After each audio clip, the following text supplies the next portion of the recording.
Praise the lord. దేవుని పరిశుద్ధ నామమునకు మహిమయు ఘనతయు కలుగునుగాక. యేసుక్రీస్తు ప్రశస్త నామములో ఈ పగటికాల సమయాన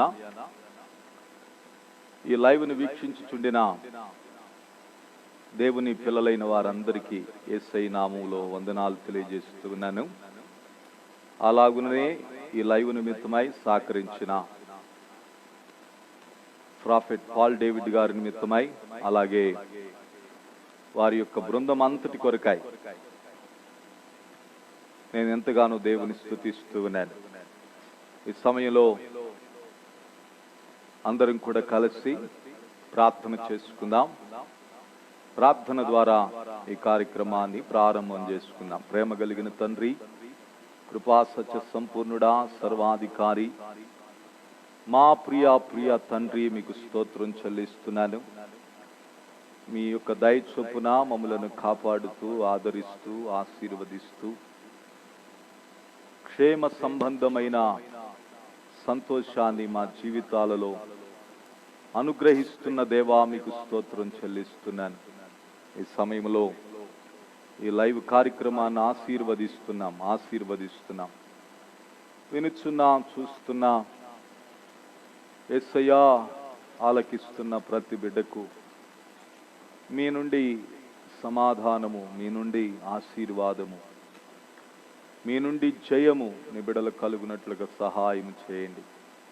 మేలు చేత నింపమని, కృప చూపమని, ఆశీర్వదించమని యేసు నామమున అడుగుచున్నాను తండ్రి. ఆమేన్, ఆమేన్. మంచిది. ఈ సమయంలో మనం ఒక చిన్న చరణం పాడి దేవుని వాక్యంలోనికి సాగిపోదాం. దేవునికి మహిమ కలుగునుగాక. హల్లెలూయా. నాతో కూడా కలిసి పాడటానికి ప్రయత్నం చేయండి. ఈ పాటను నాతో కూడా కలిసి పాడటానికి ప్రయత్నం చేయండి.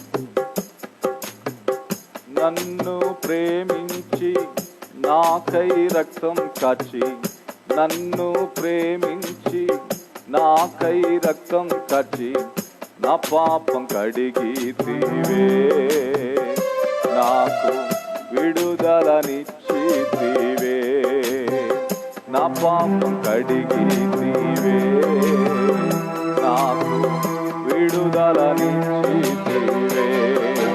వందనమయ్యా, వందనమయ్యా, వందనమయ్యా, వందనమయ్యా, వందనమయ్యా, వందనమయ్యా.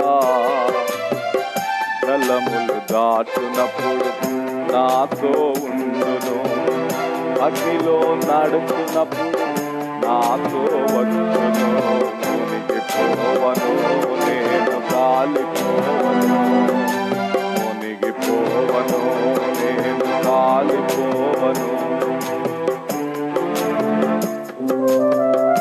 అరణ్య బ్రతుకులో మార్గము చూపితివే, అరణ్య బ్రతుకులో మార్గము చూపితివే, నదులు పారజేసితివే, దినం స్తుతింపజేసితివే, నదులు పారజేసితివే, దినం స్తుతింపజేసితివే. వందనమయ్యా, వందనమయ్యా, వందనమయ్యా, వందనమయ్యా, వందనమయ్యా, వందనమయ్యా. జలములు దాటునప్పుడు నాతో ఉండును, అగ్నిలో నడుచునప్పుడు నాతో వచ్చును. మునిగిపోవను నేను, కాలిపోవను, మునిగిపోవను నేను, కాలిపోవను. కన్నా తల్లి తన బిడ్డను మరచినను, కన్నా తల్లి తన బిడ్డను మరచినను, నీవు నన్ను మరువావయ్యా, నీ చేతులు చెక్కియున్నావే, నీవు నన్ను మరువావయ్యా, నీ చేతిలో ఎక్కియున్నావే. వందనమయ్యా వందనమయ్యా వందనమయ్యా వందనమయ్యా. జలములు దాటునప్పుడు నాతో ఉండును, అగ్నిలో నడుచున్నప్పుడు నాతో వచ్చును.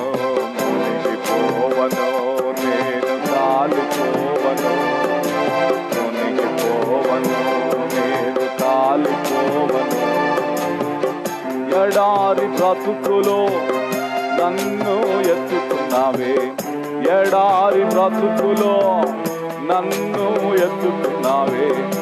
ఏరులు పారజేసివే, ఎల్లప్పుడూ స్తుతింపజేసివే. ఏరులు పారజేసివే, ఎల్లప్పుడు స్తుతింపజేసివే. వందనమయ్యా వందనమయ్యా వందనమయ్యా వందనమయ్యా వందనమయ్యా వందనమయ్యా. జలములు దాటునప్పుడు నాతో ఉండును, అగ్నిలో నడుచున్నప్పుడు నాతో వచ్చును. మునిగిపోవను నేను కాలిపోవను, మునిగిపోవను నేను కాలిపోవను.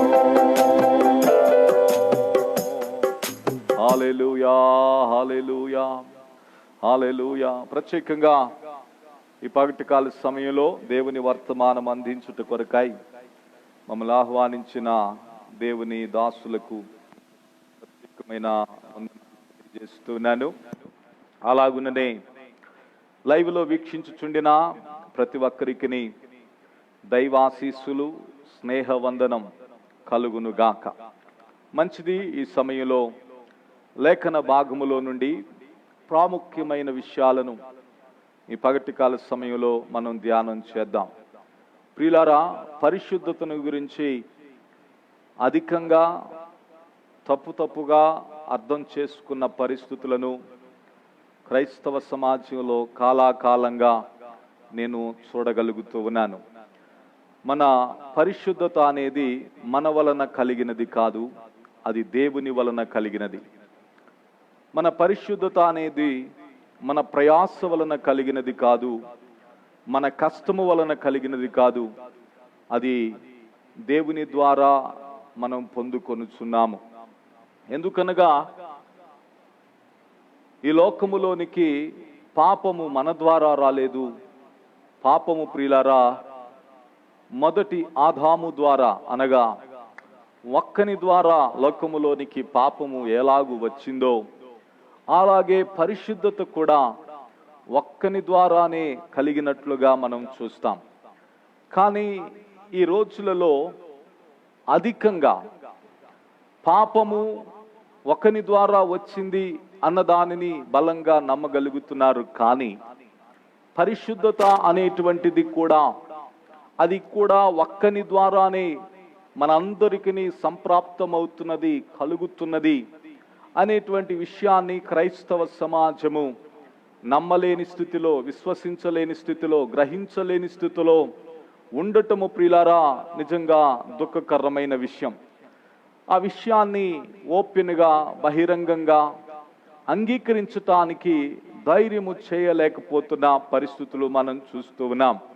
ఒక విషయాన్ని గుర్తుపెట్టుకునండి, పాపము నా వలన లోకములోనికి రాలేదు, అలాగే పరిశుద్ధత కూడా నా వలన ప్రియులారా నేను సంపాదించుకొనటలేదు. పాపము ఒకని ద్వారా లోకములోనికి ఎలాగూ ప్రవేశించనో అలాగుననే ఒకని నీతి వలన, లేక ఒకని త్యాగము వలన, ఒకని బలియాగము వలన పరిశుద్ధత నా సొంతమవుతుంది అన్న విషయాన్ని ప్రియులారా మనం గ్రహించవలసిన అవసరత ఎంతైనా ఉన్నది. పరిశుద్ధత ఫలించుట అది మనకు అనుగ్రహింపబడిన ఫలమై ఉన్నది. కనుక పరిశుద్ధతను మనము అనుభవించాలి, పరిశుద్ధతను మనము ఫలించాలి అని అంటే గనుక నిశ్చయముగా దేవుని పిల్లలమైనటువంటి మనము ప్రియులారా, విశ్వాసము కలిగినటువంటి వారమై లేఖనానుసారముగా గ్రహించవలసిన అవసరత ఎంతైనా ఉన్నది. మీరు కనుక బైబిల్ గ్రంథాన్ని గ్రహించగలిగితే, బైబిల్ గ్రంథంలో మీకు అందుకు గాను ఒక లేఖన ఆధారాన్ని మీకు జ్ఞాపకం చేస్తాను. రోమీలకు రాసిన పత్రిక 5వ అధ్యాయం 17వ వాక్యాన్ని చదువుతున్నాను. మరణము ఒకని అపరాధము వలనను వచ్చినదై ఆ యొక్కని ద్వారానే ఏలిన ఎడల కృపాబాహుళ్యము నీతిదానము మనం పొందువారు జీవము గలవారై మరినిశ్చయముగా యేసుక్రీస్తును ఒకని ద్వారానే ఏలుదురు అని అంటున్నాడు. ప్రియులారా, ఇక్కడ ఇద్దరిని గురించి అపోస్తలుడైన పౌలు ప్రస్తావిస్తున్నాడు. ఒకరు పాపాన్ని లోకమునకు తెచ్చిన వారు, పాపము యొక్క బలమును లేకుండా చేసి నీతి ద్వారా తాను చేసిన దాని ద్వారా పరిశుద్ధతను లోకానికి తెచ్చినటువంటి మరొకరిని గురించి ప్రస్తావిస్తున్నాడు. బైబిల్ పరిభాషలో మనందరికీ అర్థం అవ్వాలి అని అంటే గనక, మొదటి ఆదాము లోకములోనికి పాపమును తెచ్చినవాడిగా, పాపమును కన్నవాడిగా, పాపమునకు మూల పురుషుడిగా, ప్రియులారా పాపము అందరికీ సంప్రాప్తమగునట్లుగా ప్రియులారా చేయుటలో కారకుడుగా మొదటి ఆదామును మనం చూస్తున్నాం. అతని గురించే ఈ 17వ వచనం చెప్తున్నాడు, ఒకని అపరాధము వలన మరణము వచ్చింది అని అంటున్నాడు. 17వ వచనం మొదటి లైన్లో. ప్రియులారా రెండో విషయాన్ని చెప్తున్నాడు, మరి ఒకని ద్వారా ఏమంటున్నాడు తెలుసున, కృపాబాహుళ్యము నీతి దానము జీవము గలవారమై యేసు క్రీస్తు ద్వారా మనము ఏలేవారిమిగా అయ్యాము అన్న ఇరువురిని చూపిస్తూ ఉన్నాడు. ఒకరి ద్వారా భూలోకానికి పాపం వచ్చింది. పాపం వలన కలిగేటువంటి ఫలమైనటువంటి ప్రియులరా శ్రమ, కష్టము, కన్నీరు, దుఃఖము, ఎడబాటు, దుర్భరమైన పరిస్థితి, దారిద్ర్యత, నష్టము, హింస, వేదన, శ్రమలు, గలిబిలి, కన్ఫ్యూజన్, ప్రియులరా పోరాటాలు, ఇవన్నీ కూడా పాపము యొక్క పర్యవసానముగా మానవులకు వచ్చి ఇవన్నీ కూడా మరణానికి దారితీశాయి. అయితే ఇలాంటి పరిస్థితిలో ఉండినటువంటి మానవులైనటువంటి వారికి దేవుడు తన కుమారుని భూలోకానికి పంపి, ఆ కుమారుని ద్వారా పాపము లోకములోనికి త్యాని మనుష్యులైనటువంటి వారు బాధింపబడుట, శ్రమనందుట, పాపము యొక్క ఫలమును అనుభవించుట దేవాతి దేవునికి ఇష్టము లేదు గనుక, ప్రియులారా వీరి పాపము చేయని నిమిత్తము చేత వీరు పాపము యొక్క శిక్షను అనుభవిస్తున్నందున, నా మాటను కొద్దిగా జాగ్రత్తగా అర్థం చేసుకోవాలి. ప్రియులారా పాపము వీరు కనలేదు, పాపము వీరు తేలేదు. ఎవరో చేసిన పాపం వల్ల కాలాకాలంగా, తరతరాలుగా, యుగయుగాలుగా మానవ జాతి, మానవులందరూ పాపము యొక్క శిక్షకు పాత్రులై పాపము యొక్క ఏలుబడిలోనే శ్రమనందుతూ, కష్టమును అనుభవిస్తూ, బాధలు పడుతూ, ప్రియులారా జీవితం ఒక నరకములాగా జీవనాన్ని కొనసాగిస్తూ ఉండగా, దేవాతి దేవుడు కరుణా సంపన్నుడు, ప్రేమాపూర్ణుడైనటువంటి తండ్రి అయినటువంటి దేవుడు తన కుమారుణ్ణి తన ప్రేమ చేత మన కొరకు ఆయన ఒక్కరిని పంపి, ఆ ఒక్కని ద్వారా మనలందరినీ నీతిమంతులుగా, పరిశుద్ధులుగా చేయుట కొరకై ఆయన ఏం చేశాడు తెలిసిన, తన కృపా బాహుళ్యము వలన నీతి దానము చేశాడు. నీతి చేశాడు. ఈ విషయాన్ని కొద్దిగా మనం అర్థం చేసుకోవాలి ప్రియులారా. నీతి అనగా దేవుడు చేసిన పని, నీతి అనగా దేవుడు చేసిన కార్యము. దేవుడు చేసినటువంటి నీతి ద్వారా, దేవుడు చేసినటువంటి పని ద్వారా మనమందరము కూడా ఇప్పుడు మరణము నుండి తప్పించబడి, నరకము నుండి తప్పించబడి, నాశనము నుండి తప్పించబడి, ప్రియులారా ఆదాము వల్ల కలిగిన నష్టమంతటి ప్రభావము నుండి మనం తప్పించబడి, దేవుని కృపాబాహుళ్యము వలన, ఆ ఒకని కృపాబాహుళ్యము వలన మనమందరము కూడా ఏమవుతున్నామంటే, నీతి దానము వలన మనమందరము కూడా జీవము గల వారమై మనమందరము ఏలువారమై ఉన్నాము అన్న విషయాన్ని అపోస్తలుడైనటువంటి పౌలు చెప్పుచున్న విషయాన్ని మీ దృష్టిలోనికి తీసుకొని వస్తున్నాను ప్రియులారా. అవును, ఆయన నీతి వలన, ఆయన చేసిన పని వలన మనం అందరము కూడా దేవుని ఎదుట నిలువబడగలిగిన అర్హత కలవారమై ఉన్నాం. నీతి అనగా అర్థం ఏమిటో తెలిసిన, మనము చేయలేనటువంటి దానిని దేవుడు తన కృప ద్వారా చేసి ప్రియులారా తన ఎదుట అర్హులుగా, తన ఎదుట యోగ్యులుగా, తన ఎదుట నీతిమంతులుగా దేవుడు మనలను నిలువబెట్టాడు అన్న సంగతిని నేను మీకు జ్ఞాపకం చేస్తున్నాను ప్రియులారా. కాబట్టి దేవుడు ప్రియులారా మనలను తన ఎదుట నిలువబెట్టాడు, తన పని వలన, తన నీతి వలన, తన క్రియ వలన, తన కుమారుని ద్వారా. దేవుని ఎదుట ఒక వ్యక్తి ఎలా పరిశుద్ధుడవుతాడు? ఎలా పరిశుద్ధుడవుతాడంటే దేవుని కుమారుని ద్వారా పరిశుద్ధుడవుతున్నాడు. ఏ మనుష్యుడు కూడా తన సొంత క్రియ ద్వారా, తన సొంత ప్రయత్నము ద్వారా, లేక తన సొంత ఆలోచన ద్వారా, జ్ఞానము ద్వారా, ఉపాయము ద్వారా దేవుని ఎదుట నేను యోగ్యుణ్ణండి, నేను అర్హుణ్ణండి అని అనిపించుకున్నట్టుకు వీలు పడదు. లేక పరిశుద్ధుడుగా తనకు తానుగా రూపొందించుకోవటానికి సాధ్యపడదు. కొద్దిగా ఆలోచించాలన్న ఉద్దేశంతోనే నేను ఇట్టి మాటలను, కొన్ని విషయాలను నొక్కాణించి 1-2 మారులు ప్రస్తావిస్తూ ఉన్నాను. కొద్దిగా గ్రహించవల్లని ప్రేమపూర్వకంగా నేను తెలియచేస్తూ ఉన్నాను ప్రియులారా. ఒకని ద్వారా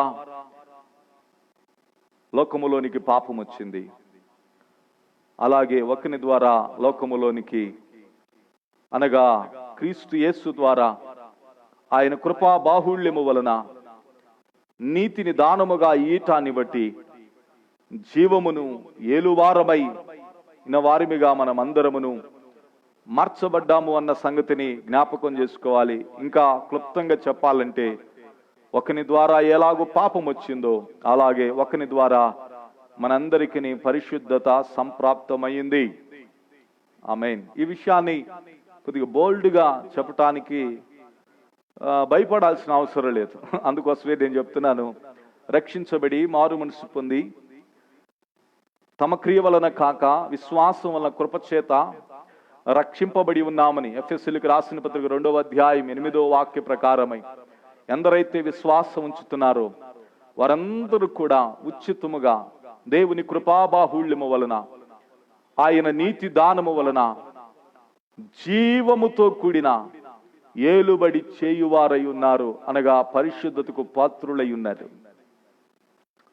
ఇది మీ వలన కలిగిన కార్యం కాదు, ఇది మీ తెలివితేటలు కాదు, ఇది మీ ప్రయత్నం కాదు, ఇది మీ తాత ముత్తాతల యొక్క ఓహో ఏర్పాటో ప్రణాళికో సంకల్పమో కాదు అన్న సంగతిని నేను మీకు జ్ఞాపకం చేయదలుస్తున్నాను ప్రియా దేవుని బిడలారా. దేవునికి స్తోత్రం కలుగును గాక. ఇది మీకు అర్థం కావటానికి నేను ఒక ఉదాహరణ మీకు జ్ఞాపకం చేస్తాను. లూకా సువార్త 15వ అధ్యాయం 20వ వచనం నుండి చదువుకుంటే మీకు అక్కడ ఒక కథనం, మనందరికీ తెలిసిన కథనం, అర్థమయ్యేటువంటి కథనాన్ని మీకు జ్ఞాపకం చేస్తాను.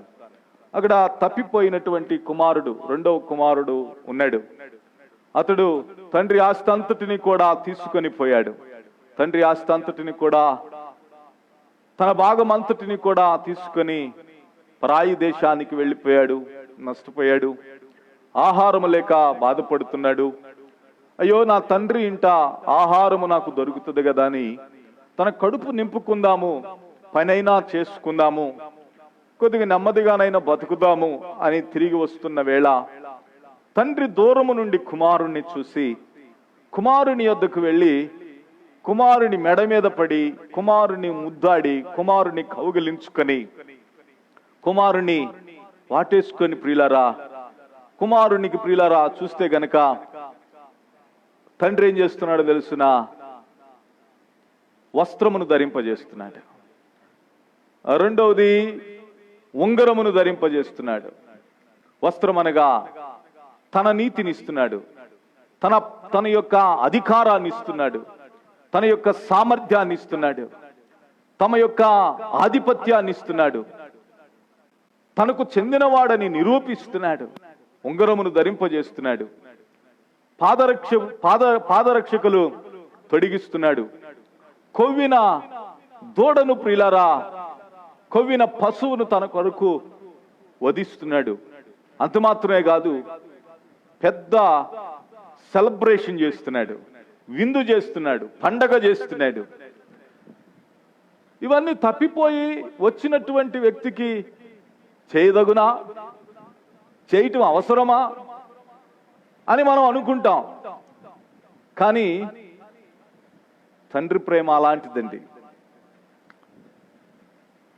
దేవుడు ఉచితంగా మనల్ని తన కృప ద్వారా, తన కృపా బాహుళ్యము ద్వారా, తన నీతి దానము ద్వారా మనల్నందరినీ కూడా దేవుడు ప్రియులారా పరిశుద్ధులుగా చేస్తున్నాడు, అధికారము గల వారిగా చేస్తున్నాడు, ఏలువారిగా చేస్తున్నాడు. ఇంకా మీకు అర్థం కావటానికి ఉంగరమును ధరింపజేస్తున్నాడు. ఉంగరము దేనికి సూచనగా ఉందో తెలుసునా ప్రియులారా? ఏలుబడికి సూచనగా ఉంది, తన అధికారానికి సూచనగా ఉన్నది అన్న సంగతి నేను మీకు జ్ఞాపకం చేస్తున్నాను. నాకు పిల్లలు ఉన్నారు. నా పిల్లలు ఏదైనా తప్పిదము చేస్తే, ఏదైనా అపరాధం చేస్తే నా దగ్గరికి వచ్చి నిలవబట్టడానికి కొద్ది గిల్టీగా ఫీల్ అవుతారు, భయపడతారు. ఒకవేళ నా పిల్లలు తప్పు చేయటమే నేను చూసినా సరే, వాళ్ళని మిస్టేక్ చేస్తుండగా నేను ఒకవేళ చూసినా సరే, నా పిల్లల మీద ప్రేమతో నేను వాళ్ళని మన్నించవచ్చు. లేకపోతే నేను కోపిస్తే వాడిని అయితే కనుక నేను వెంటనే ఆవేశపడి కొన్నిసార్లు నేను కూడా బయటపడి తిట్టేయచ్చు కూడా. కానీ పరలోకమందున్న తండ్రి ఉన్నాడు చూసారా, మన పాపములు మన్నించిందే. ఆయన ఎన్నటికని మన పాపములను ఆయన జ్ఞాపకము చేసుకునేటువంటి వాడు కాడు అన్న సంగతిని మీ యొక్క గమనానికి తీసుకుని వస్తున్నాను. మీ అపరాధములు జ్ఞాపకం చేసుకునేవాడు కాదు. అందుకే మీరు గనుక ఆ ఉపమానాన్ని చూడగలిగితే, ఆ తండ్రి కుమారుణ్ణి కౌగిలించుకొని తీసుకుని వచ్చి వస్త్రము ధరింపజేసి ఉంగరమును పెట్టి పనివారికి అప్పగించి శుద్ధీకరణ చేసి చెప్పులు తొడిగించి కొవ్విన పశువును వధించి పెద్ద విందును చేసి, ప్రియులరా ఆ ఆర్భాటం ఎక్కడ కూడా తన లోపము నంచటల్లా, తన బలహీనత నంచటల్లా, తన పాపము నంచటల్లా మనం గద్దించినట్లుగా ఆ తండ్రి తన కుమారుని గద్దించటం లేదు. మీరు అబ్జర్వ్ చేశారా? వాస్తవానికి కుమారుడు తండ్రి ఇంటికి ఎలా తిరిగి వచ్చాడో తెలుసా? ఇంటికి వెళితే కడుపన్నా నిండుతుంది, ఈ పందులు పట్టు తినటం ఎందుకు?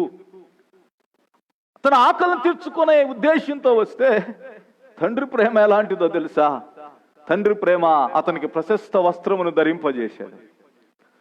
ఇంకా మీరు విచిత్రంగా అక్కడ ఒక విషయాన్ని గమనించవచ్చు.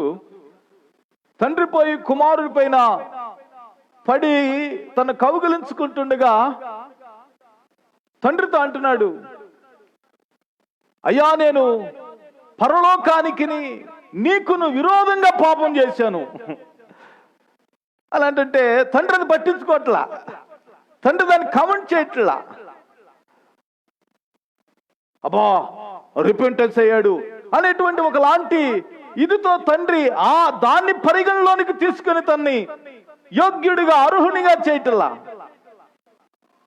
నా ప్రియా దేవుని బిడ్డలారా, ఈనాడు సర్వలోకములో ఉండిన మానవాళందరినీ తండ్రి అయిన దేవుడు తన కుమారుని ద్వారా ఉచితంగా నీతిమంతులుగా తన కృపా బాహుళ్యము ద్వారా, తన నీతి దానము ద్వారా, అనగా తన ప్రేమ చేత, తన యొక్క వాత్సల్యత చేత మనలను ఆయన ఎదుట నిలువబడి అర్హత కలిగిన వారిగా, పరిశుద్ధులుగాను, యోగ్యులుగాను, ధన్యులుగాను, కృప పొందిన వారిగా దేవుడు మనల్ని చేస్తున్నాడు. అందుకొరకు ఏం చేయాలండి? ఏం చేయాలంటారా? దేవుని స్తుతించండి, దేవునికి వందనాలు చెప్పండి, ఆర్భటించండి, మహిమపరచండి, దేవుని ఇంకా అధికంగా ప్రేమించండి, పాపమును విడిచిపెట్టండి. ఈ లోక సంబంధమైనటువంటి హేయమైనటువంటి కార్యములు విడిచిపెట్టండి. అసహ్యమైన కార్యములు, గాయపరిచే కార్యములు, బాధ పెట్టే కార్యములు, వేదన కలిగించే కార్యాలు, శ్రమకు గురి చేసే కార్యాలు, ఎదుటివారు నొప్పించే కార్యాలను విడిచిపెట్టండి. దేవుని ప్రేమ ఎట్టిదో తెలుసుకోవటానికి ప్రయత్నం చేయండి. దేవుడు ఉచితముగా మనలను పరిశుద్ధులుగా చేస్తున్నాడు.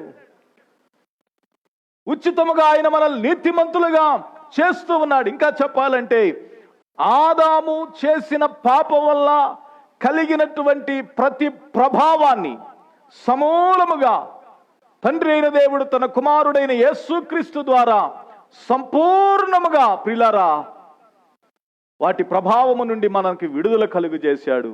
సంపూర్ణంగా ఆయన రక్షించాడు, సంపూర్ణంగా విమోచించాడు, సంపూర్ణముగా తన ఎదుట యోగ్యులుగాను అర్హులుగాను నిలిచేటువంటి స్థానాన్ని రక్షించబడిన వారందరికీ దేవుడిచ్చాడు. ఈ విషయాన్ని మీరు దయచేసి గుర్తుపెట్టుకోనండి. ఎందుకంటే అధికంగా క్రియా ఉపదేశానికి మనల్ని మనం లోపరుచుకుంటూ ఉంటాం. ప్రియులారా, క్రియా ఉపదేశములోని అధికంగా ప్రియులారా ప్రజలను ఊరబెట్టి ప్రజలకు అదే హెచ్చరికలు చేస్తున్న కాలములో మనం ఉన్నాం. ఈ విషయాన్ని మీరు గుర్తుపెట్టుకోండి. ఇక్కడ దేవుడు మాత్రమే మహిమ పొందదగిన వాడు, దేవుని గురించి మాత్రమే చెప్పవలసిన వారమై ఉన్నాం.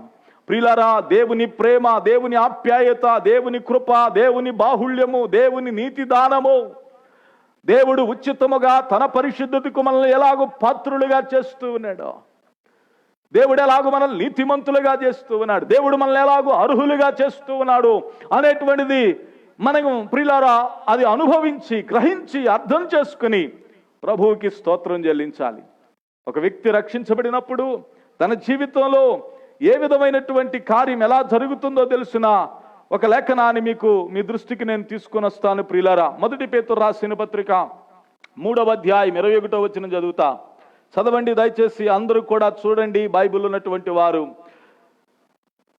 దానికి సాదృశ్యమైన బాప్తిసము ఇప్పుడు మిమ్మను రక్షించుచున్నది. అదేమనగా శరీర మాలిన్యము తీసివేయుట కాదు గాని యేసుక్రీస్తు పునరుద్ధానము మూలముగా దేవుని విషయమై మీరు రక్షించబడి ఉన్నారు అన్నది ఇంగ్లీష్ ట్రాన్స్లేషన్లో వరుసలో చెప్పబడుతుంది. నేను అందుకే ఆ విషయాన్ని నేను తీసుకుంటా. తెలుగులోనేమో నిర్మలమైన మనస్సాక్షినిచ్చు ప్రత్యుత్తరమే అన్నమాట మనం చూస్తాం.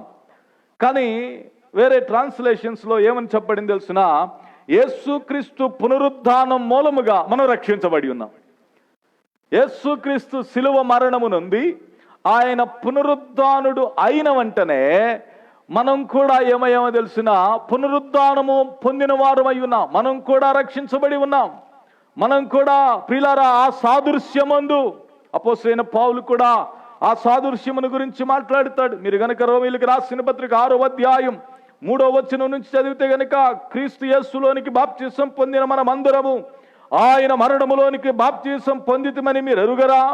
కాబట్టి తండ్రి మహిమ వలన క్రీస్తు మృతులలో నుండి ఎలాగూ లేపబడినో అలాగే మనమును నూతన జీవం పొందువారమై నడుచుకున్నట్లు మనం బాప్తిసం వల్ల మరణములో పాలు పొందుటకై ఆయనతో కూడా పాతి పెట్టబడితిమి. మరియు ఆయన మరణం యొక్క సాదృశ్యమందు ఆయనతో ఐక్యము గలవారైన ఎడల ఆయన పునరుద్ధారం యొక్క సాదృశ్యమందు ఆయనతో కూడా ఐక్యము గలవారమయుందుము.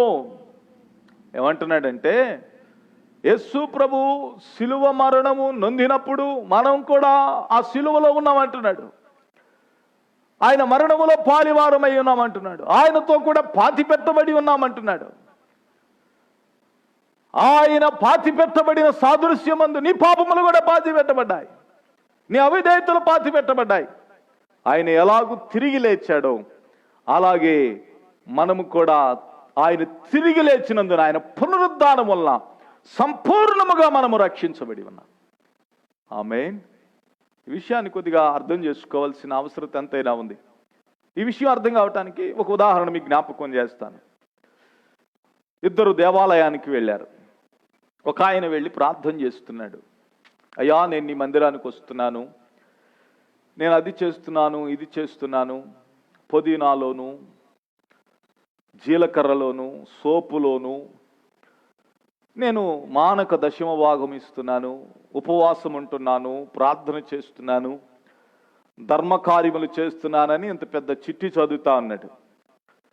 కానీ ఇంకొక ఆయన వచ్చి ప్రార్థన చేస్తున్నాడు, అయ్యా నీ ఎదుట తల ఎదుటకు కూడా నేను అర్హుడిని కాదని ప్రార్థన చేస్తున్నాను, నేను పాపిని ప్రభువా అని ప్రార్థన చేస్తున్నాను. అక్కడ నీతిమంతుడిగా వెళ్ళింది ఎవరో తెలుసునా? నేను పాపిని ప్రభువా అని ఒప్పుకున్నటువంటి వ్యక్తి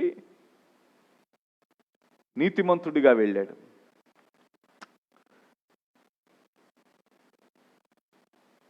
పాపి అని ఒప్పుకున్న వ్యక్తి నీతిమంతుడిగా ఎలా వెళ్ళాడండి అన్న ప్రశ్న వేస్తే దానికి నేను జవాబు ఏం చెప్తానంటే, అప్పటికి యేసు ప్రభు శిలువ మరణము నొందలేదు, అప్పటికి శిలువ బలియాగం సంపూర్తి కాలేదు, ఆయన పునరుద్ధానం అనేటువంటి ప్రక్రియ జరగలేదు గనుక, వాటిని విశ్వాసం ఉంచే పరిస్థితి లేదు గనుక, తాను పాపి అని ఒప్పుకుంటం వలన అప్పటి కాలమందు, పాత నిబంధన కాలమందు తాను యొక్క అంగీకారమును బట్టి అతడు నీతిమంతుడుగా ఎంచబడతాడు. కానీ ఎప్పుడైతే ప్రియులారా యేసుక్రీస్తులోనికి బాప్తిసం పొంది, ఎప్పుడైతే యేసుక్రీస్తులోనికి మనం వచ్చినటువంటి వారమై మనం ఉంటామో, యేసుక్రీస్తులో మనము ఆయన శ్రమ మూలముగా, ఆయన మరణము మూలముగా, ఆయన సమాధి చేయబడిన ప్రకారం, ఆయన తిరిగి లేచిన ప్రకారం మనము కూడా లేచి ఉన్నామని విశ్వాసం ఉంచుతున్నామో, మనం సంపూర్ణంగా రక్షింపబడుతున్నాం, మనం సంపూర్ణంగా దేవుని రాజ్య వారసులం అవుతున్నాం. దేవుని రాజ్యం మనలోనికి వస్తుంది. ఇప్పుడు దేవుడు మనలోనికి వచ్చి నివసిస్తున్నాడు. ఇప్పుడు దేవుని నీతి మన యందు నివసించుతున్నది. నా మాటలు అర్థమవుతున్నాయా? ఇవి అర్థం కావటానికి నేను కొన్ని లాజికల్ విషయాలు నేను కొద్ది జ్ఞాపకం చేస్తాను. సమీప కాలంలో నేను ఒక ఆయన వర్తమానం వింటామంటే, ఆ వర్తమానంలో ఆయన చెప్తున్నాడు, బైబిల్ చదువుతున్నారా, బైబిల్ చదవకపోతే పరలోకానికి పోరు అంటున్నాడు.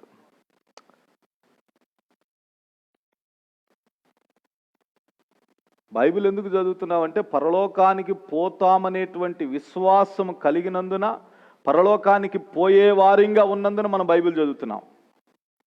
కానీ బైబిల్ చదివితే పరలోకం పోతామన్నది సరికాదు. ఇంకా అర్థం కావటం చెప్తా మీకు. కొద్దిగా ఈ విషయాలు అర్థమైతే కానీ, లోకంలో బైబిల్ అనేక మంది చదివే వాళ్ళు ఉన్నారు, కానీ నరకానికి వెళ్ళే వాళ్ళే ఉన్నారు. అధికంగా బైబిల్ చదివి, బైబిల్ కింద మీద చదివి, పైనుంచి కిందకు చదివి, కింద నుంచి పైకి చదివి, కొన్ని థీరీలు రాసి యేసుక్రీస్తు జనన మరణ పునరుద్ధానములను విశ్వాసముంచనందున అనేక మంది నిత్య నాశనమును దిశగా ప్రయాణం చేసేవారు ఇప్పటికీ లోకంలో ఉన్నారు. వాళ్ళందరూ బైబిల్ చదివినందువల్ల పరలోకానికి వెళ్తారు అనుకుంటున్నారా? వాళ్ళు నిత్య నాశనానికి ఎందుకు వెళ్తున్నారో తెలుసునా? బైబిల్ చదివి కూడా దానిని విశ్వాసం ఉంచుటలా. అయితే మనం క్రైస్తవులమైన మనం, విశ్వాసులమైన మనం, దేవుని పిల్లలమైన మనం బైబిల్ ఎందుకు చదువుతున్నాం? బైబిల్ ఎందుకు చదవాలి? బైబిల్ చదివితే పరలోకం పోతాం అన్నది సరియా? ఆల్రెడీ దేవుడు మనల్ని పరలోక రాజ్య వారసులుగా చేసినందున, ఆయన గురించి తెలుసుకోవటానికి, ఆయన గురించి అర్థం చేసుకోవటానికి, ఆయన గురించి అవగాహన చేసుకోవటానికి, ఇక్కడే కాదు రాబోయే కాలమందు కూడా అనేకమైనవి నేర్చుకోబోతున్నాం కాబట్టి, తెలుసుకోబోతున్నాం కాబట్టి, అందు నిమిత్తమై నేను దేవుని లేఖనాన్ని చదవబద్ధుడనై ఉన్నాను, చదువుతాను అనేటువంటి ఒక విశ్వాస స్థిరతతో మనం బైబిల్ చదువుతున్నాం.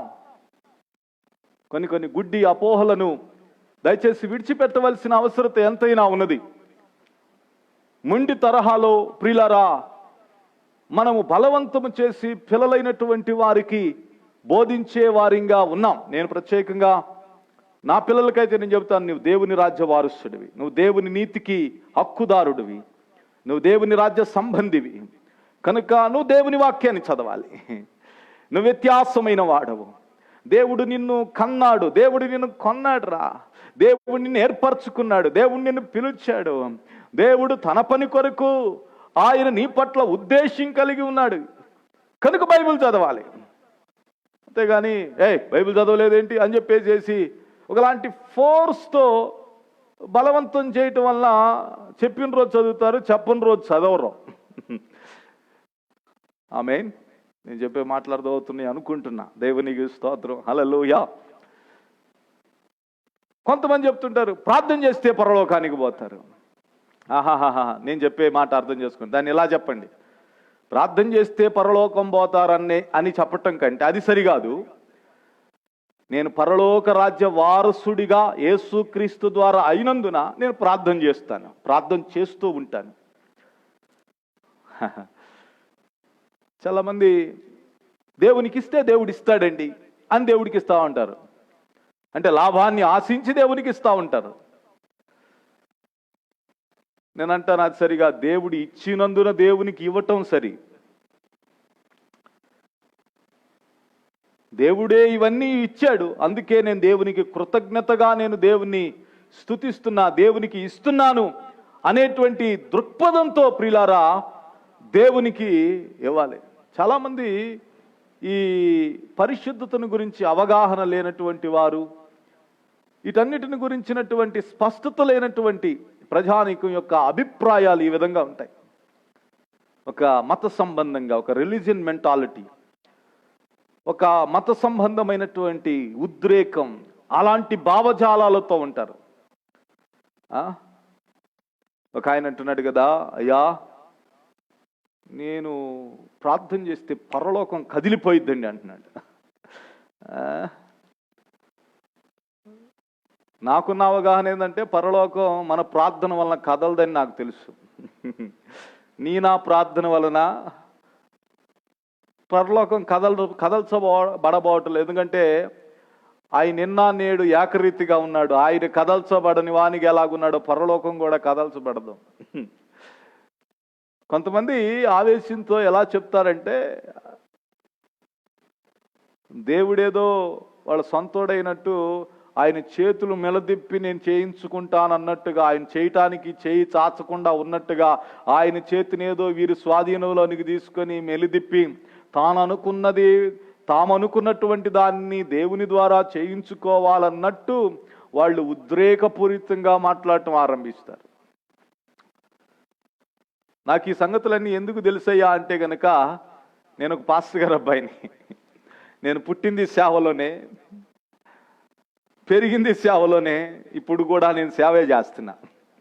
కాలాకాలంగా, ఎంతో కాలంగా ఎన్నో రకాలైన ఉపదేశాలు విన్నవాడిని, అనేకమైన భక్తులకు తర్జుమాలు చేసిన వాడిని, అనేక రకాలైనటువంటి ఉపదేశాలను గురించిన అవగాహన ఉంది కనుకనే ఈ పరిశుద్ధతను గురించినటువంటి విషయం చెప్పేటప్పుడు ఖచ్చితంగా ఈ విషయాలు చెప్పాలి, అవసరం. ఈ విషయాల్లో అవగాహన వస్తే పరిశుద్ధతను గురించి మరింత అవగాహన మనకు కలుగుతుంది.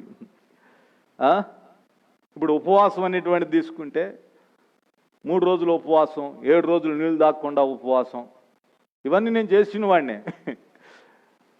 కానీ నేను ఎలా చేశానంటే, నాకు కావలసినటువంటి దాన్ని నేనేదో సంపాదించుకోవాలి దేవుని దగ్గర, ఆయన ఏదో ఈకుండా ఉన్నాడు అందుకే నేను సంపాదించుకోవాలి అనేటువంటి ధోరణిలో నేను చేశా. అలా కాదు ఉపవాసం ఉండాల్సింది. నాకు తెలియలేదు నా కొరకు దేవుడు సమస్తమును చేసి ముగించాడని. తన కుమారునితో పాటు తనకున్న సమస్తాన్ని నాకు ఇచ్చేసాడని.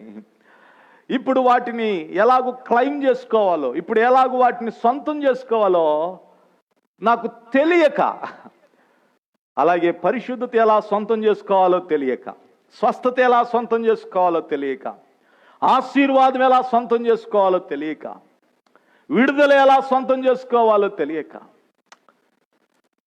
క్షేమం ఎలా సొంతం చేసుకోవాలో తెలియక, ఏవైతే మాన్యమైనవో, ఖ్యాతి గలవో, రమ్యమైనవో, కోరదగినవో, అమూల్యమైనవో వాటిని ఏ విధంగా సొంతం చేసుకోవాలో తెలియక నా ఉద్రేక భావజాలాలకు ప్రాధాన్యత ఇచ్చి నేను గదిలోనికి వెళ్ళి తలుపేసుకుంటే 3 రోజుల తర్వాత జవాబుతో తిరిగి వస్తా.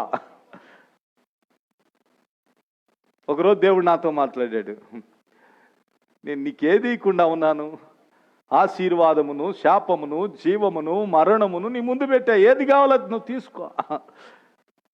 ఎలా తీసుకోవాలో నాకు తెలియలా, చెప్పిన వాళ్ళు లేరు. వేరే పెంపకంలో నేను పెరిగా, వేరే ఉపదేశాలు నేను ఆ ధోరణిలో నేను ఉన్నా. నా సొంత శక్తి, నా సొంత క్రియ, నా సొంత ఆవేశం, నా సొంత అభిప్రాయాలలో నేను ముందుకెళ్తా ఉన్నానే కానీ నేను ఎవరి మాట వినే కండిషన్లో లేను. కాగా ప్రియ దేవుని బిడ్డలారా, లైవ్ వీక్షిస్తున్న వారందరికీ దేవుని సేవకుడిగా సాదరంగా నమస్కరించి నేను చెప్పే మాట ఏంటి తెలిసిన, దేవుడు తన కుమారుణ్ణి మన కొరకు ఇచ్చాడు. తనకుండినదంతయు మన కొరకు ఆయన ఇచ్చాడు. వాటితో పరిశుద్ధత ఇవ్వకుండా ఆయన దగ్గర పెట్టుకున్నాడు అని అనుకోకండి, పరిశుద్ధత కూడా ఇచ్చేశాడు. అది ఆయన నీతితో కూడిన పని అయి ఉన్నది. ఆయన నీతి దానం, అది బహుమానముగా మనకు అనుగ్రహింపబడింది. అందువలన ఈ రోజున విశ్వాసులమైన మనం ఏలుబడి చేసేవారమై ఉన్నాం, ఏలుబడి చేసేవారమై ఉన్నాం, జీవము గలవారమై ఉన్నాం. ఇది ఆయన కృపా బాహుళ్యమై ఉన్నది. ఆమేన్, హల్లెలూయా. ఒకవేళ మీరు అడగొచ్చు లైవ్ కాబట్టి, పాస్టర్ గారు మీరు అమ్మో ఇంత పెద్ద బాంబు పేల్చారు, ఉపవాసం ఉండకూడదా? నేను ఉపవాసం ఉంటా, కానీ ఉపవాసం నేను ఎలా ఉంటాను తెలిసిన, నేను దేవుని ప్రేమలో ప్రియులారా ఎదగటం కోసం, దేవుని ప్రేమను అర్థం చేసుకోవటం కోసం, దేవుని ప్రేమను తెలుసుకోవటం కోసం నేను ఉపవాసం ఉంటాను, కానీ అవసరతల కోసం ఉండను. సారీ, అక్కరల కోసం ఉండను, ఉద్యోగాల కోసం ఉపవాసం ఉండనండి. దేవుని ప్రేమలో పరవశించటానికి ఉపవాసం ఉంటా. నేను ప్రార్థన ఎందుకు చేస్తానో తెలుసా? ప్రార్థన ఎందుకు చేస్తానో తెలిసిన, నేను దేవుని కొనియాడటానికి, దేవుని అర్థం చేసుకోవటానికి నేను ప్రార్థనలో ఉంటా. దేవుని ప్రేమను తలంచగానే కళ్ళమ్మటి నీళ్ళు వచ్చేస్తాయి. ఆ కన్నీరు ఆగదు, కట్టలు తెంచుకొని వచ్చేస్తూ ఉంటుంది. అదేదో భయముతో వచ్చిన కన్నీరు కాదు, అవసరతల మీద వచ్చిన కన్నీరు కాదు, ఆక్రోశంతో వచ్చిన కన్నీరు కాదు, కడుపు మంటతో వచ్చిన కన్నీరు కాదు, లేకపోతే వేరే వాళ్ళ అప్పు తీర్చాలి, లేకపోతే నా అప్పు తీర్చాలి అనేటువంటి వేదనతో కూడిన కన్నీరు కాదు, ఆనంద బాష్పములతో ప్రార్థనలో కూర్చున్నప్పుడు సమయము తెలియకుండా, ఉపవాసం ఉన్నప్పుడు నూతన శక్తిని, అధికమైన బలాన్ని, అధికమైనటువంటి ఎనర్జీని ఎలా పొందుకొనగలుగుతాం? దేవుని సన్నిధానం నేర్చుకునగలుగుతాం. అందుకే అపోస్తలుడైన పౌలు అంటాడు, ఇంకొక ఆయన గురించి చెప్పినట్టుగా చెబుతున్నాడు. నేను అనుకుంటున్నాను ఆ లేఖనం చదివినప్పుడు ఆయన గురించేనేమో అనుకుంటా. ఆయన 3వ ఆకాశానికి ఎక్కెళ్ళాడంట. 3వ ఆకాశానికి వెళ్తే అక్కడ వాక్యం ఉందంట. పరలోకంలో కూడా వాక్యమే ఉంటుంది. పరలోకంలో కూడా ప్రియులరా, చాలామంది పరలోకానికి ఎందుకు వెళ్తామని అనుకుంటానంటే, పరలోకానికి ఎందుకు అక్కడ ఎలాంటి అట్మాస్ఫియర్ ఉంటుందని అనుకుంటున్నారంటే, ఏదో ఈ భూలోకంలో అంత కష్టాలు, శ్రమలు, రెస్ట్లెస్, బాధలు, ఇబ్బందులు, ఇరుకులు, శ్రమలు, అవమానాలు, కాబట్టి వీటి నుంచి రిలాక్స్ అవడానికి అక్కడికి అనుకుంటున్నారు. అక్కడికి పోయి ఒక గూటి పక్షిలాగా ఒక గూట్లో ఉంటానికి అనుకుంటున్నారు. అక్కడికి పోయి కూడా అనంతుడైన దేవుని జ్ఞానాన్ని అర్థం చేసుకోవటానికి అక్కడికి వెళ్తామండి. అక్కడికి వెళ్తే అక్కడ రోజు విచిత్రమే, ఊహ కందని, వర్ణన కందని. ప్రియులరా, వర్ణింప సఖ్యము కాని ఆయన ప్రఖ్యాతి, ఆయన మహిమ ప్రభావములను దినమంతా ధ్యానం చేస్తూ ఉంటాము. దాంతో ఈ భూలోక సంబంధమైన భోజనాలు, ఈ భూలోక సంబంధమైనటువంటి పద్ధతులు, సుఖాలు, సంతోషాలు దేన్ని కంపేర్ చేయలేము. అలాంటి వ్యత్యాసమైనటువంటి ఒక తెలుసుకునేటువంటి, ఒక గ్రహింపు కలిగేటువంటి, ఒక అవగాహన కలిగిన స్థితిలోనికి మనం తీసుకొని తేబడతాం. అది భూలోకంలోనే మనం ఎంజాయ్ చేయొచ్చు. లేఖనం చదువుతున్నప్పుడు, ప్రార్థన చేస్తున్నప్పుడు, ఉపవాసం ఉంటున్నప్పుడు ప్రియులరా, దేవుడు మన కొరకు ఏవేవి సిద్ధపరిచిన. అందుకు అపోస్తలుడైన పౌలు అంటాడు, వీరి మనోనేత్రములు తెరవండి అయ్యా అని ప్రార్థన చేస్తున్నాడు. వారికెట్టి మహిమను నీవు చూపావో అందు నిమిత్తమై వీరి మనోనేత్రములు తెరవండి, వీరికి అవగాహన కలుగు చేయండి. దేవునికి స్తోత్రం కలుగునుగాక. హల్లెలూయా. కాబట్టి నేను ఒక వచనం మాత్రం చదివించి నేను ముగిస్తాను. చూడండి, రక్షించబడినటువంటి వారు ఎట్టి స్థితి గల వారై ఉన్నారు, ఈ భూలోకమందు ఎలాంటి పరిశుద్ధత పొంది ఉన్నారు అన్నదాన్ని మనం అర్థం చేసుకుంటున్నాం.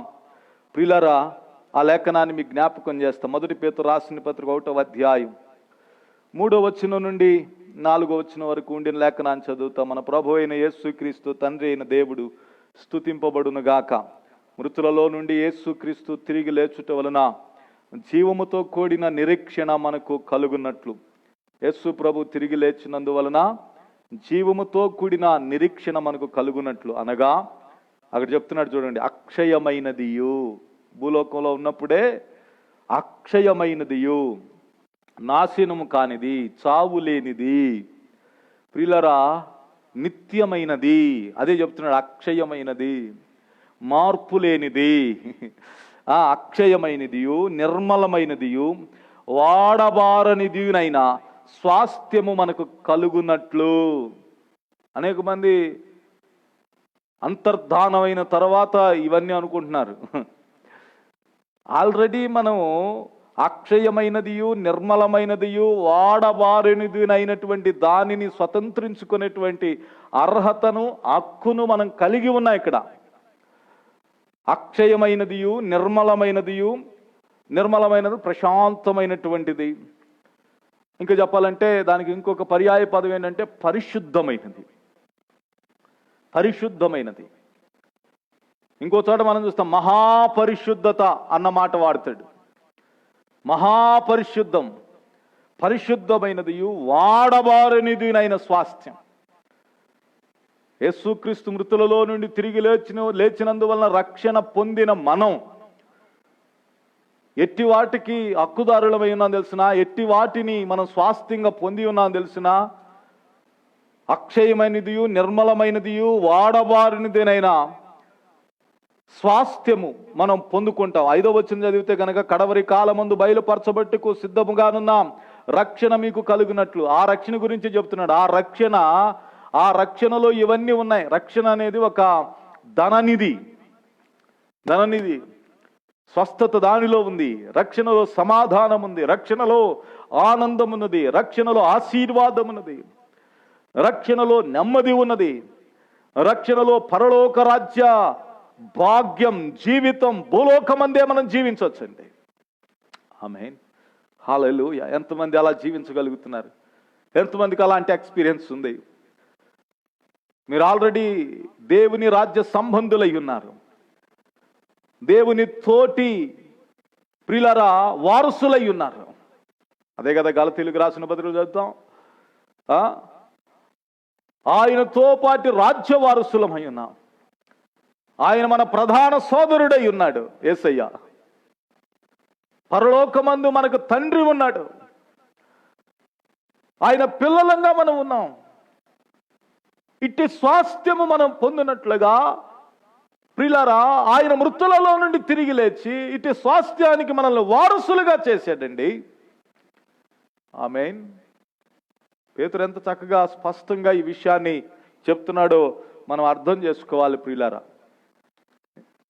మనం జీవము కలిగిన విత్తుకు పుట్టాం. మన డిఎన్ఏ వేరే. నేను అందుకు ఎప్పుడు చెప్తా ఉంటా,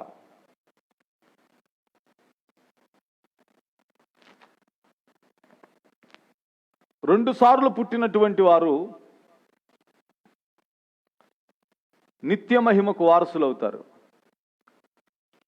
ఇంకా మీకు అర్థం కావాలనంటే, ఒక్కసారి పుడితే 2 సార్లు చావు, 2 సార్లు పుడితే ఒక్కసారే సావు. కొద్దిగా క్లాసిక్గా చెప్తా, అర్థం కాదు. ఒక్కసారి పుట్టిన వారికి 2 సార్లు మరణం. 2 సార్లు పుట్టిన వారికి ఒక్కసారే మరణం. అర్థమైన వాళ్ళు దేవునికి స్తోత్రం చెప్పొచ్చు. మరుజన్మ మీరు పొందారే, మరుజన్మ పొందినందువలన మీరేమవుతున్నారో తెలిసిన, పూర్తిగా మీరు క్రీస్తు అనే విత్తనమునకు మీరు పుట్టిన వారు అవుతున్నారు. మీరు వ్యత్యాసమైన వారు అవుతున్నారు. పరిశుద్ధత అనేటువంటి ఆ గుణం మీలో ఇన్బుల్ట్గా మీ మీ మీ విత్తనములో రెండవ పుట్టుక ద్వారా మీలో ఉద్భవించింది, మీలో ఉందేది. మీరు దేవుని గురించి గ్రహించగా అర్థం చేసుకోగా ఆటోమేటిక్గా పరిశుద్ధతలో మీరు పరిపూర్ణులు అవుతారు. పరిశుద్ధతలో ఎదిగిన వారు అవుతారు. పరిశుద్ధత అనేటువంటిది మీ సొంతం అవుతుంది. నాకు ఒక కుమార్తె ఉంది, ఉదాహరణకి అర్థం కావటని చెప్తా. నా కుమార్తెలో నా డిఎన్ఏ ఉంది. నా డిఎన్ఏ ఉంది. నా కుమార్తె ఒక రోజున అమ్మమ్మ అయింది అనుకోండి. అమ్మమ్మ అయిన తర్వాత కూడా నాకే కూతురు, నా కూతురే. ఎందుకంటే నా డిఎన్ఏ ఉంది కనుక.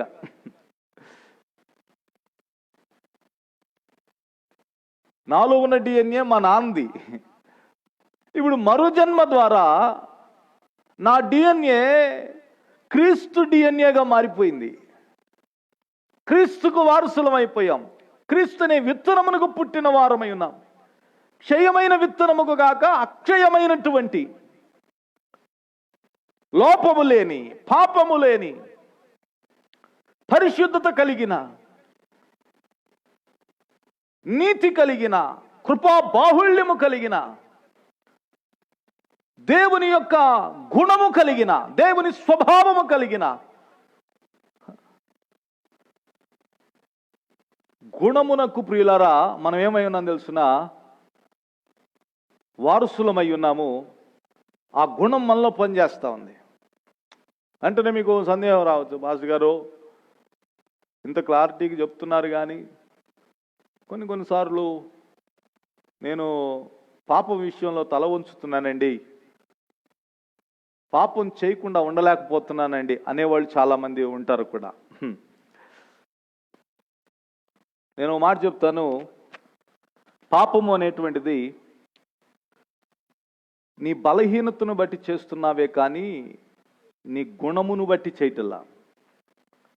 పాపము చేయుటయే నీ గుణము కాదు. పాపలోకములో ఉండినందున బలహీనుడవై పాప జీవితానికి తెలియకనే నిన్ను నీవు పాపమునకు దాసుడువుగా అప్పగించుకుంటున్నావు. కానీ నీ గుణం వేరే. రక్షించబడిన విశ్వాసి, రక్షించబడిన దేవుని బిడ్డ సందిగ్ధంలో ఊగిసలాడుతూ, కొట్టుమిట్టాడుతూ, ఆందోళన చెందుతూ, కలవరపడుతున్నా నా ప్రియ తమ్ముడు, చెల్లి, సోదరుడా,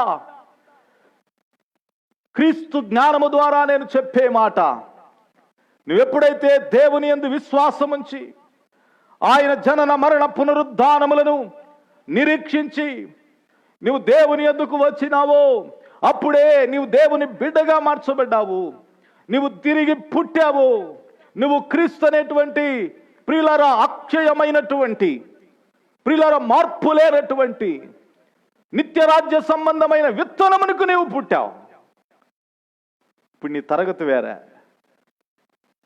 అయినా మిస్టేక్స్ జరుగుతున్నాయా? ఎందుకు జరుగుతున్నాయి తెలుసునా? నీ బలహీనతను బట్టి జరుగుతున్నాయి, కానీ నీ స్వభావాన్ని బట్టి జరుగుతున్నాయని నేను చెప్పట్లా.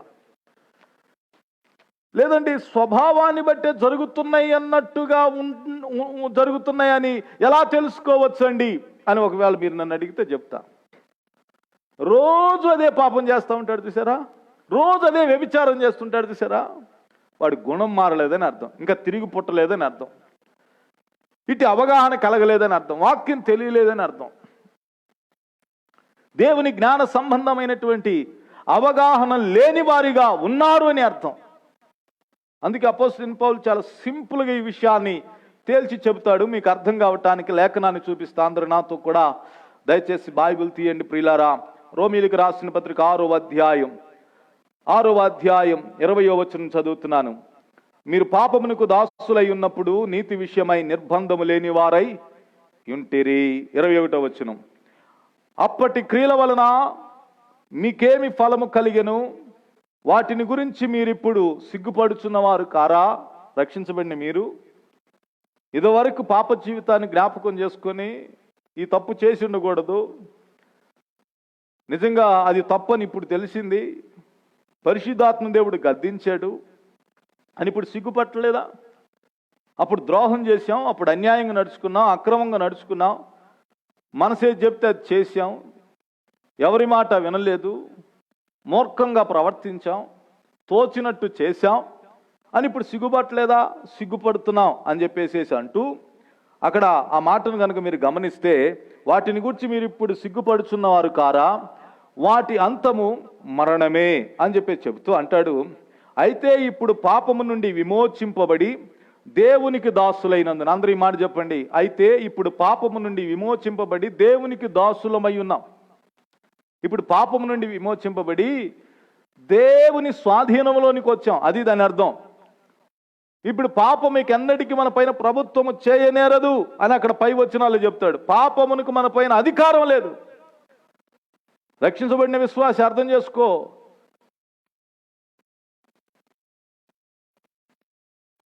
నీవు పరిశుద్ధతకు పుట్టావు, పరిశుద్ధమైన విత్తనమునకు నీవు పుట్టావు. పరిశుద్ధతే నీ గుణం, అది యేసుక్రీస్తు ద్వారా కలిగింది. ఆదాము ద్వారా లోకంలోనికి పాపం వచ్చింది, కానీ యేసుక్రీస్తు ద్వారా నువ్వు పరిశుద్ధతను స్వతంత్రించుకున్నావు, పరిశుద్ధతను సంతరించుకున్నావు. పాప విషయంలో చనిపోయి క్రీస్తు యేసు ద్వారా పరిశుద్ధత కొరకు నీవు పుట్టావు, పరిశుద్ధతలో నీవు ఉద్భవించావు అని చెప్తూ ఇక పాపము నీ పైన ప్రభుత్వము చేయదు అని చెప్పేసేసి అంటూ దాసులై ఉండి, అక్కడ అంటున్నాడు విమోచింపబడి దేవునికి దాసులై ఉండి పరిశుద్ధత కలుగుటయే మీకు ఫలం. ఈ మాటను అందరూ 3 సార్లు చెప్పండి. పరిశుద్ధత కలుగుటయే మీ ఫలం. మిమ్మల్ని మీరు దేవునికి అప్పగించుకున్నారా? పాపము నుంచి విమోచింపబడి ఉన్నామని నమ్ముతున్నారా? ఒక విషయాన్ని గుర్తుపెట్టుకోండి, పాపం మీ పైన ప్రభుత్వం చేయదు, చేయజాలదు. ఒకవేళ ఎవరిలోనైనా పాపము యొక్క వాసన, పాపము యొక్క సూచన, పాపం యొక్క సిమ్టమ్స్ కనబడుతున్నాయి అంటే ఇంకా వారిలో వాక్య జ్ఞానం లేకపోవటం, క్రియా ఉపదేశం ఉండటం, తమ యోగ్యతా ప్రమాణముల ద్వారా పరిశుద్ధులు కావాలనుకోవటం, రాంగ్ థింకింగ్ అన్నమాట, మిస్గైడెన్సీ, గురి తప్పిపోయారనమాట. అపవాది అలా గురి తప్పిపోయేటట్టు, పాపములోనే ఉండేటట్టు, పాపములోనే జీవించేటట్టు అపవాది వారిని ప్రేరేపించుట వలన, వారిని తొందర చేయటం వలన అట్టి స్థితిలో వారు ఉండినందున ఇంకా పాపము నుంచి విమోచింపబడలేదేమో అని అనుకుంటున్నారు. అందుకే 1 పేతురు రాసిన పత్రిక 3:21 చదివితే, ఈ రక్షణ కార్యము శరీర మాలిన్యమును తొలగించుట కొరకు కాదు అని మనం అక్కడ చూస్తాం. కాబట్టి మనసు మారి నూతన మగుట చేత రూపాంతరము చెందుడి. రక్షణ పొందిన తర్వాత మనం మనసు రీతిగా మార్పు చెందవలసిన అవసరత ఎంతైనా ఉంది. అంత మాత్రం నువ్వు రక్షించబడలేదు, పాపము నుంచి విమోచింపబడలేదు అంటే కుదరదు. పాపం నుంచి నువ్వు విమోచింపబడి ఉన్నావని నువ్వు నమ్మాలి. ఎందుకు తెలుసునా?